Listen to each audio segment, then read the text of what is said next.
Hello, hello, hello. I am Dr. Andrea Greiner. And I'm Katie Corbin. Welcome to the Dreams to Dollars podcast, a podcast for entrepreneurs and professionals who are on their way to actualizing their dreams into reality. Join us in this lighthearted and unique podcast where we talk about business, success, life, and building a deeper trust in God and the universe. We are here to elevate the conversation and bring the magic to build your legacy. We're excited for you to be here. Can't wait to dive in. Welcome, everyone, to our Dreams to Dollars podcast. I'm so excited to kick us off today. So we wanted to first thank all of our listeners and tune in to all of our listeners and folks that are out there, wherever you are in your life and your business and in your dreams, creating that. We wanted to read a couple of our reviews because as we're kicking off, you guys are writing awesome reviews and we're just loving the feedback and what people are sharing. So here is one from the Chakra Chick. And it says, "Oh, yay, I couldn't wait for these two powerhouses to go live with this podcast, and it didn't disappoint. They've been instrumental to me in my journey. They are the real deal, authentic, sharing, true embodied wisdom, living lives that are proof that what they teach works." So thank you, Chakra Chick. That is awesome. We love hearing that this is really resonating, and we're so appreciative. I'm going to read one more here, and this is from a client of ours. And it says, "As sole business owner who is already over six figures, a clinician, a former corporate business consultant with very spiritual, psychobiological approach, this show is top notch." And that is from our lovely Janelle. And she says, "A great addition to the personal coaching I received from Dr. G. An amazing way to connect with my peers of all ages as I share this show. Thank you, ladies." She also wrote me personally and said, "This should be a prerequisite for like every coaching program," which I take as like amen, because this is really something that Katie and I wanted to co-create. And that is that we wanted people to hear the underbelly, the stories, that you're not alone, that there's a lot of stuff out there that can maybe hinder your dreams. And we want to be here to say, don't stop. Don't stop, even if you invested in a really weird program. And don't stop, even if somebody said that dream is crazy or they judge you for the craziness of you, because we're here to say, show up as craziness as you and in those wild dreams and take that aligned action. And it is inevitable that what you want to create will happen. So thank you for those reviews. Please keep them coming. We are sending y'all love wherever you are on your entrepreneurial journey. And even if it's just at that beginning of a seed. So thank you, thank you, thank you. And today's topic, Katie, do you want to kick us off? Yes. So today's topic is kind of like a funny one, but we wanted to bring it forward because I sometimes feel like this stuff might actually not be talked about, but it can be in group dynamics. So we called this topic like, you don't have to be a mean girl to be rich. Right. And we also could say a mean guy. We're going to come from a female perspective on this because we're both women and we both have been in groups where there's these sort of weird dynamics that can start to take place within groups. And sometimes it's actually not talked about until, something really mean happens, right? Or something really weird happens where you're like, I wonder why, some so-and-so is treating somebody like so-and-so, right? Or why this sort of dynamic is starting to take place.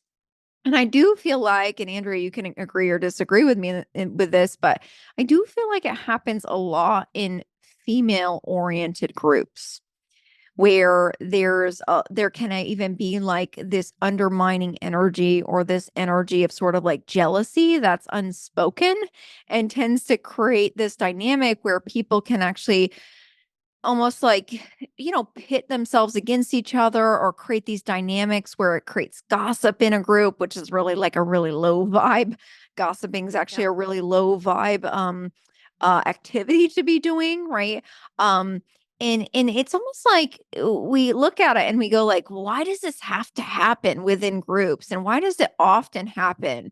And honestly, sometimes it actually only takes one person in a group to start the dynamic. And then it depends on how everybody else sort of reacts to the dynamic, whether or not it's sort of stopped at the beginning or it continues to play out in this sort of mean girl versus sometimes mean girl or weak girl, right? Like you can say like a victim almost like of circumstances, right? It's not like you can actually be a victim of circumstances where somebody's actually mean to you and you're like, wow, I didn't actually deserve that, right? I didn't actually deserve that treatment. And it's really interesting because the dynamic can come and it can be almost like facilitated by certain people if they allow that to continue. So we wanted to bring this topic forward because I do find that it's not always recognized and talked about, especially amongst women, unless you're really here to talk about it and sort of stop that dynamic from taking place, going like, no, actually, we don't hold space for that type of dynamic. It doesn't mean that we don't hold space for being human and sometimes having emotional things come up and then apologizing, right? Like a human aspect of being like, wow, I'm really sorry. I was having a bad day. I apologize for my way of being that day. That's normal. But when the dynamic tends to undermine and then it creates almost like this tornado effect, and then people get one side or the other, and then there's just like this horrible dynamic that can take place amongst groups of women. So I know that I've experienced that sometimes in groups of women that I've been in, and I usually tend to remove myself from those groups once I recognize that dynamic is taking place. Yeah. And what comes up, Katie, just with talking about this is how much gaslighting can happen within that. There's a couple different elements of this conversation. There's that the gossip and how toxic gossiping is. And it really is this lower frequency. And how do you want to play that role when you witness it? And I can say I spent 6 years of medical school, and it wasn't always gossip, but it was like this lower, people would start complaining, and it was like you could just feel that energy. And I knew I had to be in this place for 6 years. So I would kind of, it was like this group, there's pot of us that were going to be there in 6 years. And I would literally like turn my back and I would just walk away. That Yeah. was that was how I dealt with it. I wouldn't necessarily say like, you're complaining, I don't want to hear it. I just would be like, oh, this is where that's going. I'm going to walk away. Now that was a little bit more of the complaining, but if it was gossip, depending on how you want to live your life, you decide. You get to decide what type of energy you're going to surround yourself with, what type of people you are going to surround yourself with. You can decide if to just leave that conversation. You can decide to say, hey, this is not cool. You're picking on someone, right? Because it can get into like gossip, can turn into bullying and turn Yes. into the mean girls. And not always is it our role to make a stand. Sometimes it's just to step out, and sometimes it is to make a stand. Like Katie, before we even came live, she was like, Katie watched me be a little mean girl in a group we were paying for together. And she said, I almost wanted to message and say something, but then she knew she would have gotten, punished. And I was in an okay place that I was okay with. I actually was praying for what happened to happen in whatever way it needed to happen so that I could relieve myself from this space. So so there's that dynamic. And I think of that as a little bit of gaslighting, right, Katie? Like you were like, ooh, if I did say something, then I would have then also been that. And we want to bring this forward. What are you willing to tolerate when you make an investment into a group or invest or even join a group or even your friends, and what you're willing to tolerate and what vibration are you here to hold, you know? Yes. Yeah. And it's true. It's like sometimes we don't even fully recognize it too as well until we recognize that like what is happening here. It may even just feel like a little bit of tension, right? Like in a group where there's like tension and it's like and sometimes actually calling it out can make it worse, to be honest. Like being like, you're being mean and you're doing this and like pointing fingers. Actually, sometimes the best dynamic is to step away and going like, I'm not gonna share my energy in that space, right? Even though it's wrong, because honestly, sometimes the person or the people that tend to actually hold that space of toxicity aren't they are not they do not welcome feedback, right? Like they actually Yeah. are, Yep. they'll just start to Yeah. blame you for being like, and everybody has, the truth is as like people, we're all gonna have things that come up in groups, right? We're all gonna have Yep. tension and sometimes dynamics that come through, or sometimes our unconscious can run the show at points. And it's almost like within a group, it's like if there's a culturally almost harmonious dynamic within the group, it's almost like it's okay if you have something that comes up that's bothering you. It's okay if you work through a trigger. It's okay if you even disagree with somebody, right? Like sometimes we actually disagree and we see things very What? No, we don't. differently. No, Yes, we don't. we never have a disagreement.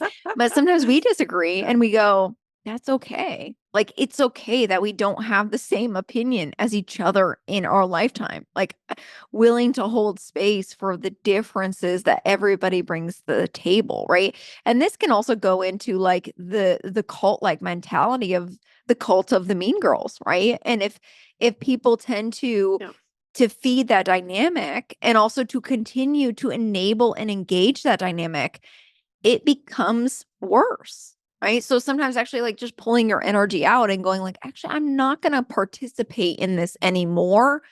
Or if something needs to be said and it's welcome to be said, right? It can be different in every situation. Obviously, I'm just speaking metaphorically here, but it's good to take a stand and be like, actually, no, I'm not going to participate in this anymore. And it's because of X, Y, and Z, Oh, right? yeah. Like it's because of Yeah. this. Yeah. We're opening so many doors here. So we always know that this isn't always like a completion conversation. We want you to like, and I actually know people are like, I know you're sitting here and like having coffee or tea with us and listening. So if you have things that come up, like share them with us or message us too, because again, this is like the beginning topic. And when I hear this, I think of this competition and jealousy Yes. and how that doesn't really need to exist in a space. And this is a space that Katie and I really thrive in, not of competition and jealousy. But to me, I think of what's the opposite vibration, and that's celebration and like uplifting each other. Yes. Right. So if you're in women, and we're kind of trained this way through just society, right? Like to be jealous of the woman that does X, Y, and Z, but that's the lower frequency. And to me, the higher frequency is witnessing another woman. And I know we're talking about women, and I know this is maybe a little bit more of what Katie and I experience in this, right, as women, is to like uplift each other. And like when I think of it as like Care Bears, as like we're all Care Bears, we all have lights, and we're all showing up with like what we're here to do. And like the Care Bears aren't looking over and being like, well, your light's red and mine's green, and da da da. It's like, no, we like, let's show up and shine as bright as we freaking can. And who's here to do that with me and celebrate with me, instead of look and be like the competition, the jealousy, which actually really only notches you down and brings, that vibe. And now it exists. I really am when I'm doing big things, I literally just I witness the energy of competition that I might have and jealousy, and I will try to eliminate it as much as possible, because I'm working towards a target, and it doesn't matter what anyone else is doing. Like I have these, and I really try to be aware of it. So kind of at first it starts with like being aware that I might be jealous of someone, or there might be competition, and be like, that's going to only bring me down. And how can I look at my sister or even another man and be like, you go girl, you go guy, right? Like that's really where Katie and I thrive. And we practice it with each other. We practice it in our co-creation together. And we have other, I have a group of people that's important to me, to have a place to celebrate. Yes. Yeah. And it's important, right? Jealousy is actually just unintegrative. Like you want that. Actually, when you become jealous of somebody, it's because you want what they have ultimately, right? And if you recognize that, like jealousy is not actually an envy, is, not a bad emotion. It's when we take it and we don't recognize it, like, oh, shoot, I'm jealous actually because that's what I feel like I want. Yeah. Like, oh, how can I improve myself to get to that space instead of being like, ugh, I can't believe that they wore red because, whatever, they think that they're the best person, right? Like we can make anything that we want out of it. But if we also compete with other people, we're ultimately competing with ourselves at the base, right? Like Yep. even if it's external projection, you're competing with somebody, you're actually competing with you. So if you mirror it back Yeah. and go like, how can I actually be a better version of myself? And when we tend to get in a competition is because we feel inferior to somebody else.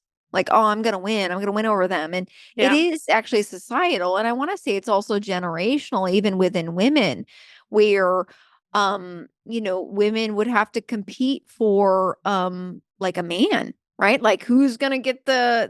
this best man, who's gonna, and then like actually like, like not be nice to each other, and like if they didn't win, so, and this is true of But men. and you know what's funny though? Because in nature, Yeah. the men compete for the woman. Right. Yeah. That's always like the humans, like like we humans as creatures got it backwards because you watch a bird Yeah. and who's the beautiful one? It's the freaking man. Right. And the Yes. man is chasing, and the men are going like, and so Right. it's just really funny because we got it so backwards in this human form because it's typically the men that in nature that are the beautiful ones, and Right. they are the ones that squawk, and they're the ones that like I get you, that kind of thing. So I just think I want to note that because it's kind of funny when you think about it. Yeah, it is actually funny. And it's also weird, like the dynamics that can take place, right? Because this also can take place in male groups, and it can take place in groups with Yeah. men and women, right? It could even Yes. be like some rivalry between people, or, and it's not like we can always just like nip this. People have personalities and you can recognize it and you can say, like, but when you start to recognize it, you're like, oh, I'm not going to continue to engage in that. Like, I'm not going to participate in Yep. that way of being because it doesn't resonate with me. Like and it honestly has never resonated with me. Even I've been an athlete most of my life, and sometimes on team groups, it can get some dynamics can take place. Some competitive nature. I mean, sports are all about competing against each other or with each other, or you know what I mean? And it can Yep. actually get Yep. within like team members where there's some competition or something like that. And I tended to just, even as a kid, just disengage with that energy because it never felt good to me, right? It almost felt Yeah. like, what is the point of doing this when you're all trying to beat the other team, or you know what I mean? It's a very strange dynamic. So, tendency to actually disengage, and when you start to actually disengage, you di you don't engage with the dysfunction anymore, right? This can happen in family Yep. units too as well. Yep. It can happen in units, inside of Well, families. Right. Yep. relationships, men and Well, women, yep. like Yep. there I've caught myself in that, and it's like, oh, people are like, oh, it feels like and it's like it doesn't, and we do this with our kids, we'll race or something, and I'm witnessing the competition, and we'll even say like, because between I have three, right? So they're like, I Yeah. won, and it's like I beat you, I have the better thing, and I'm like, we'll be like, it's not a competition, we can all like what we have, and it's so fascinating because you can see it in like the relationship, and then within your kids, and how do you want to progress through this idea of a competition is essentially inferiority to superiority. So somebody loses. And consciousness doesn't really have somebody losing. Like we can all, I think of like we're all rising together if we choose it. And I want to say one thing, Katie, when you had said about that jealousy aspect of when I see somebody doing something that I wish for myself, I catch it and I'm like, I will have that. And what's it going to take for me to have that? And it's a total game changer because I'll see it and I might catch the jealousy, that thread. And then I'll be like, wait a second. Like I feel that because I will have it. Not I want it. Like, what will it take for me to have that? And that question itself kind of opens up your whole world. And you don't get stuck so much in that realm of like, ooh, what's wrong with me that I don't have it yet? Or I have a nice fat story of I'm behind, right? Like I'm so behind, blah, blah, blah. But it's like if I see somebody and I'm like, I like that, I'm gonna have it. And what will it take for me to have that? It definitely like really shifts that dynamic. Yeah, it takes you out of lack, right, too, as well. Like, it tends to be like, I'm in lack, so I can't have that, and then the Yeah. projection comes into envy because I don't have it yet, Yeah. instead of saying like, "Oh, I really want that," or "I would desire that for myself because X, Y, and Z," right? So, it is kind of a funky, and usually this stuff tends to be unspoken until it's actually spoken within groups. You can sense attention, and it often only honestly within groups, it takes one person to create dysfunctional dynamics in groups. Yeah. So it's like once you disengage, and this is true of family units too, as well. Like if even somebody enters in and marries into the family, it tends to create dysfunction within the family if actually the people start to engage, and there actually can be mean girl pitting within the family that can create other dynamics, right? And it's like, actually most people have to actually step out and disengage, or maybe even hopefully divorce if there's actually like a dysfunctional family Mm-hmm. in that. And it's like, you can actually disengage with it. Like, I'm not actually going to participate in that more anymore. So if other people do, that's their own, that's their own choice ultimately. So it is really interesting. And it's nice to sort of talk through this too, as well, for people that, they're like, oh yeah, you might even be thinking, our listeners being like, oh my God, I was kind of in that dynamic, or there was a female group that I went into, and then it started to get into this sort of mean girl dynamic. We're just using that as, you could talk about, as a Everyone knows that. toxic If you went to dysfunction. Yeah. school and middle Yep. school and Yep. high school, you know Yep. the mean girl dynamic, and you're Yep. like, ooh. So Yep. it's a great. I know. It's like so Oh relatable. And gosh. there's mean guy dynamics too, right? We're Oh, just sure. speaking Yeah. from a female Yeah. perspective, and how Yeah. men sort of pit each other against each other and all those things is sort of different, to be honest, than actually going into women's groups. I remember I had a hard time, even in my early 20s, because I've seen so much Mean Girls, and I've been actually like, harassed by Mean Girls in my lifetime. Yeah. And Yeah. I had a hard time, like, even going into groups, being afraid of, oh my gosh, is this going to turn Yes. into that?